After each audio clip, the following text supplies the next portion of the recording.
हे मोठ्या वाहिन्या धरल्या तर जरा कसं असते पाणी खूप जोरात येऊ शकते. सीझन मध्ये बंद करायचं काम पडतं. पॉइंट लय करेक्ट का आता नाही ते लय बारीक गुन्ह्या लावा लागते. शेवटी काय या जमिनीखाली दिसत नाही कोणाला काही आणि त्याचं जुळवाजुळी करा लागते. नाही नाही पॉइंट एकदम करेक्ट आहे. हा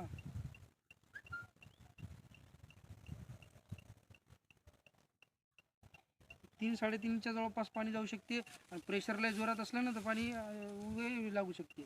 तर नमस्कार मित्रांनो, एक मेक इंडिया मशीनचा दौरा आमच्या हिंगोली जिल्ह्यातील कोणतं गाव आपलं वांजोळा या गावामध्ये आलेले आहे.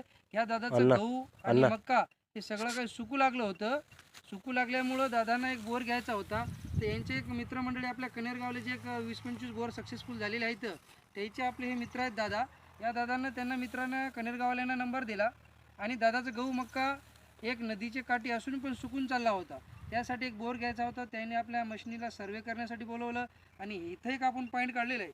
या पॉईंटला 3 ते 3.5 इंची पाणी लागेल असा एक आपल्याला अंदाज आहे. तरी कसं पाणी लागेल काय लागेल हे दादा आपल्याला व्हिडिओ पाठवते, ते तुम्हाला आपण दाखवण्याचा प्रयत्न करू. वांजोळा हे एक हिंगोली जिल्ह्यातलं गाव आहे. तसंही आपण तुम्हाला व्हिडिओ दाखवण्याचा प्रयत्न करू. असं चौकून दाखवून देऊ. असं मशीन कुठे आहे आपली चौक करून टाकतो.